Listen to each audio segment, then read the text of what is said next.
Attorney Ricky Tumutorgo, nagtataguyod ng katotohanan, nakikipaglaban para sa bayan.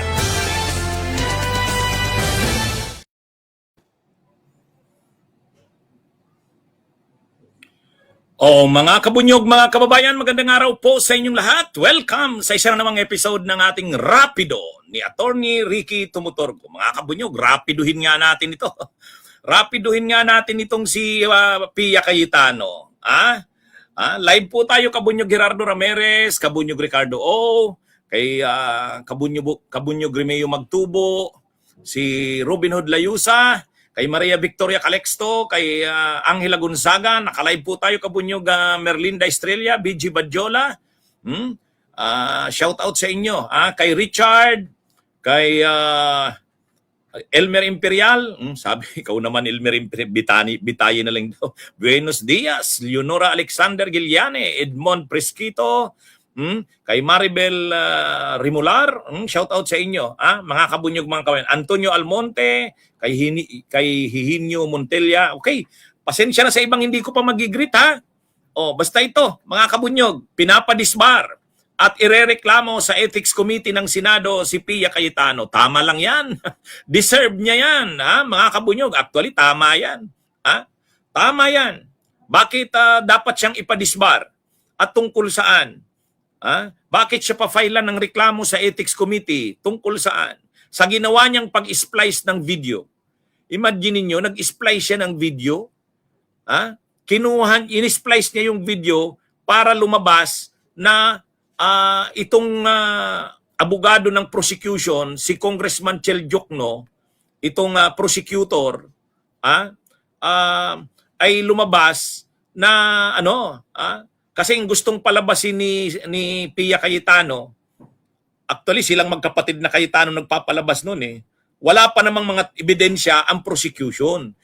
Kaya pinapasubpina ng prosecution yung mga bank records ni Sara, AMLAC records at saka tax records dahil nga wala pa daw ebidensya. Nung nag-file daw ng complaint sa Kamara, wala naman daw ebidensyang hawak pa. So ngayon, para magkaroon ng ebidensya, nag-motion ang prosecution na isubpina. At ang hinihinga nila ng subpina, maglabas ng subpina ang impeachment court. Kaya sabi ni Pia Cayetano dun sa post niya, nagbabaka sakali lang. Yun. May mga paganon-ganon pang question. Nagbabaka sakali lang. Wala pa naman palang ebidensya tapos nag-aakusa na. Yun. Ang problema doon, Senator Judge kay tapos ganon, ikaw ang magpo-post ng ganon. Yun. Kaya doon pwede siyang filean ng reklamo sa Ethics Committee kasi unethical yon. Unethical sa isang senator at sa senator judge na ganun ang gawin mo. Bakit naman ipapadisbar? Unethical din. Abogada siya. Ang isang abogado, bawal sa amin yung nagdudoktor ka ng ebidensya. Bilang abogada, i-present mo yung point mo pero wag kang magdudoktor ng ebidensya. Yung pag-i-splice ng video, dinudoktoran mo yung ebidensya. Kumbaga, okay, may argumento ka at may punto kang gustong iparating. Pero hindi pwedeng i-splice mo yung video.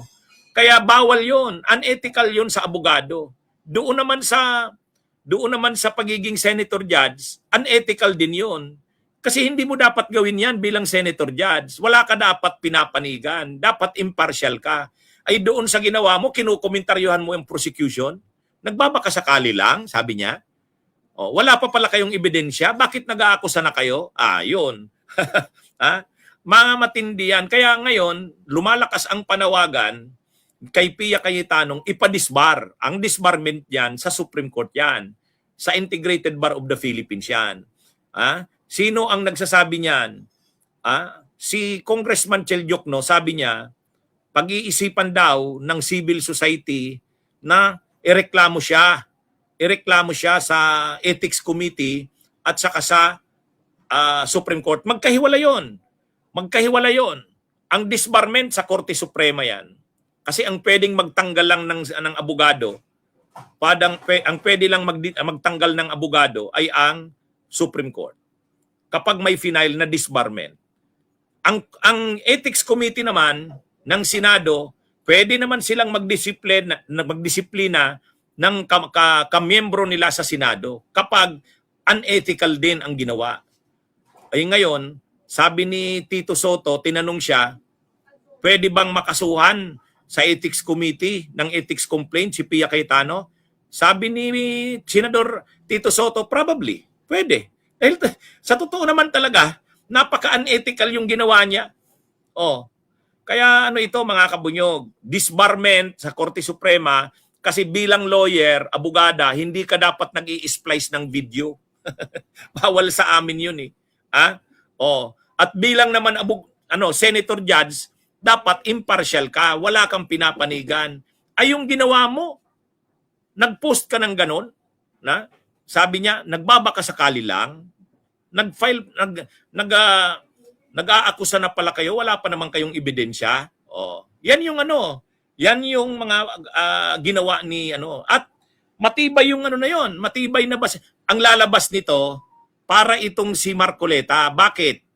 May ebidensya ba laban kay Pia Cayetano? Yes, yun mismong post niya. Yan yung ebidensya sa kanya. 'Di ba? Dinideny niya ba yung post niya na yon? Hindi. Oh, 'di ba? Kaya sa totoo lang, ang mangyayari dito ko Pia Cayetano, parang si Marcoleta. Ang ebidensya mismo laban sa kanya ay yung post niya, yung ginawa niya. Madidinay niya ba yon? Hindi, kasi public yung post niya. Di ba? Mga kabunyog, mga kababayan, kaya may nagtatanong sa akin, Attorney, ano ba tong sinasabing ipapadisbar daw si Pia? Totoo ba yan? At saka ipafailan daw ng kaso sa Ethics Committee. Yes. Ano yun ha? May naman talaga, may rason talaga, may matibay naman na basihan, may matibay na ebidensya. Ano yung pinaka-ebidensya? Siya mismo, post niya mismo. Yan yung ebidensya laban sa kanya. 'Di ba?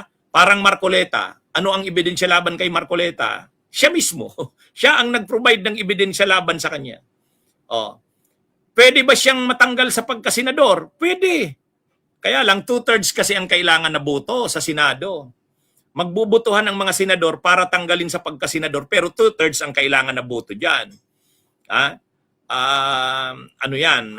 Mabigat na na penalty yan. Tatanggalin mo parang katulad ni Kiko Barsaga tinanggal sa kamara.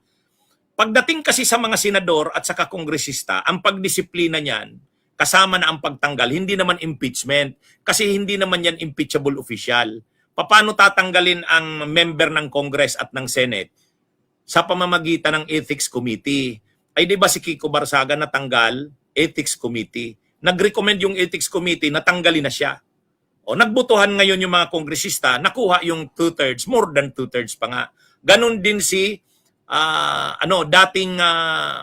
dating Negros Oriental Congressman Arnulfo Teves, 'di ba? Sinibak din 'yan Ethics Committee.